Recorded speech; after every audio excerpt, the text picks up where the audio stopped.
Question is from Kristen. It appears to be a question that's on the minds of a lot of Philadelphians. In March Madness, what happened to Drexel? They were robbed. It's interesting you asked the question about Drexel. As a matter of fact, my niece went to Drexel. She came out as a chemical engineer. And Drexel's a fine university. Unfortunately, Drexel can't pick their schedule and the strength of their schedule. But I think, unfortunately, they deserve to have had an opportunity to participate in March Madness, and it's unfortunate that didn't occur. But I'd like to congratulate Villanova and University of Penn for participating in the March Madness, and I look forward to both of them winding up in the Final Eight as well as the Final Four. Stephanie asked, I've heard that you recently had a plan to make Philadelphia the Hollywood of the East. How do you plan to do that? Well, Stephanie, I'm glad you asked that question because I'm extremely excited about the idea of having Philadelphia take the title of Hollywood of the East. Right now, New York has the title as the hub on the East Coast relating to Hollywood. But I think we got a number of things in place. First, I would be very strong supportive of the film office.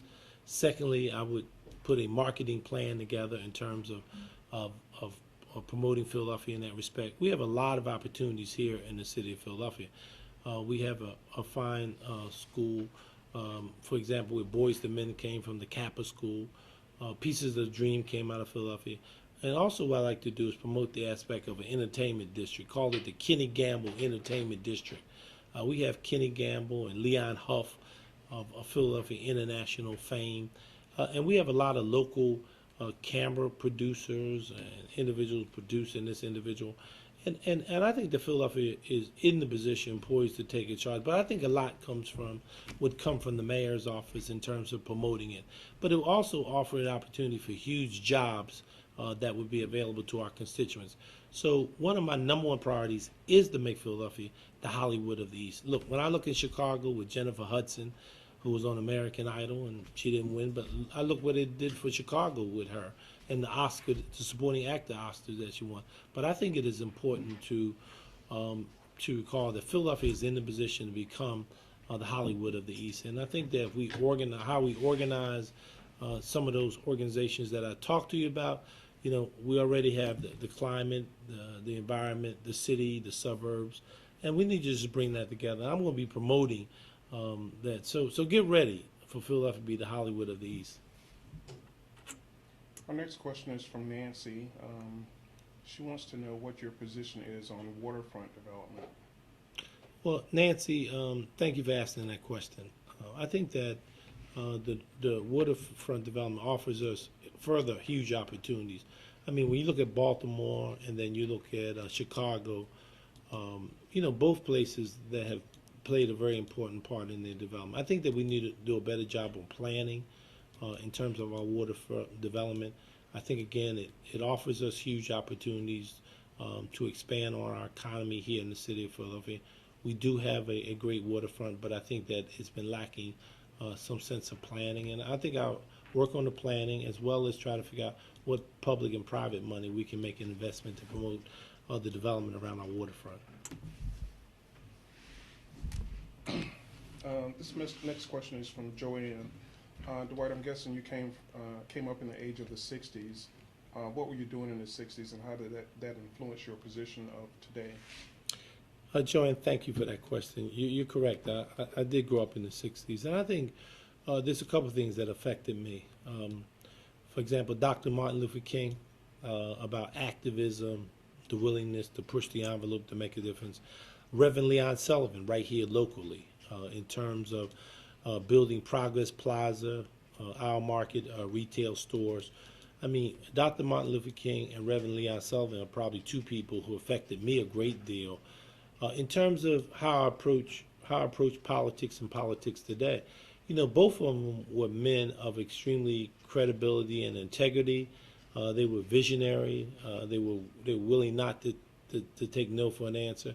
When Dr. Martin Luther King wrote his letter from prison saying why we can't wait, Well, that's the same way I feel about Philadelphia. We cannot wait any longer about addressing the question of violence and growing our economy. I mean, those are, to me, the most essential aspect.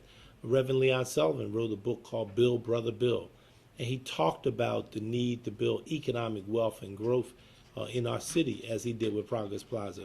So I would say that both of those individuals had a huge effect on me as I was growing up in the 60s. The next question relates to your home district. How do you plan to replicate the Ogons Avenue successes across the city? Well, thank you for that question. That's a question that is asked to me how I travel throughout the city of Philadelphia. I talk a great deal about what I think is important. And first and foremost, you have to have a district that is safe, and it has to be investment on the area of policing first. Secondly, I think you have to have a clear plan of what you want to accomplish. And what I was able to do is I started the community development corporation called the Ogons Avenue Corporation. In my economic plan, and if you check my website, evansformayor.com, you will see it explained much more extensively. I talk about the use of community development corporations as a very important asset.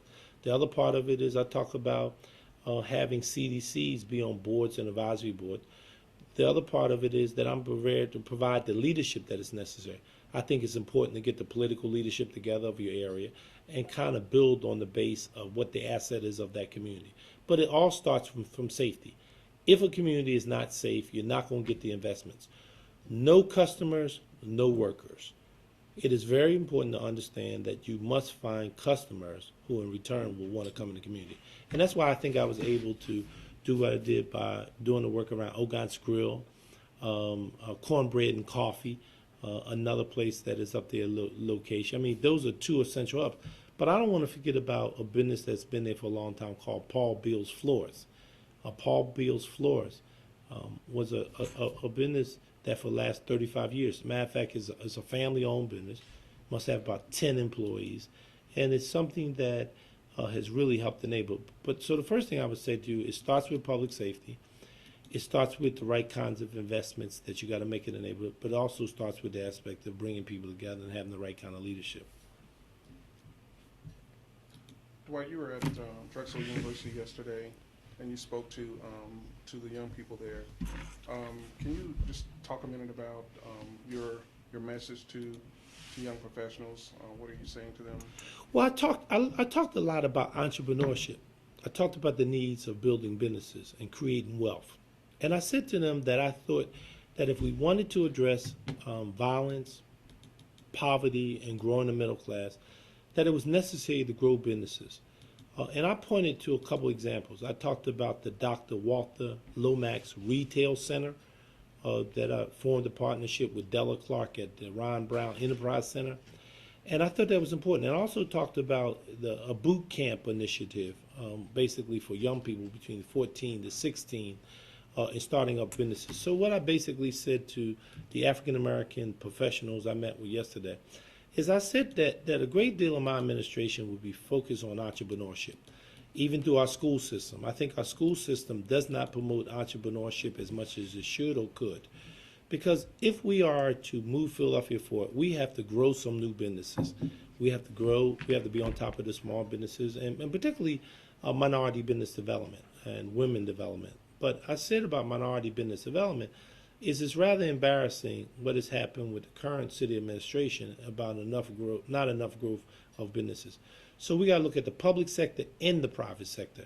And I said I would use my office as a bully pulpit to raise the issue about African American participation in the private sector is very important. And we have to grow entrepreneurship. And I said that would be a focus of my administration in terms of growing businesses. So I said that if you just didn't want politics as usual, and that in my view, I was prepared to provide the kind of leadership, or going to provide the kind of leadership that I think is necessary in order to grow the city of Philadelphia.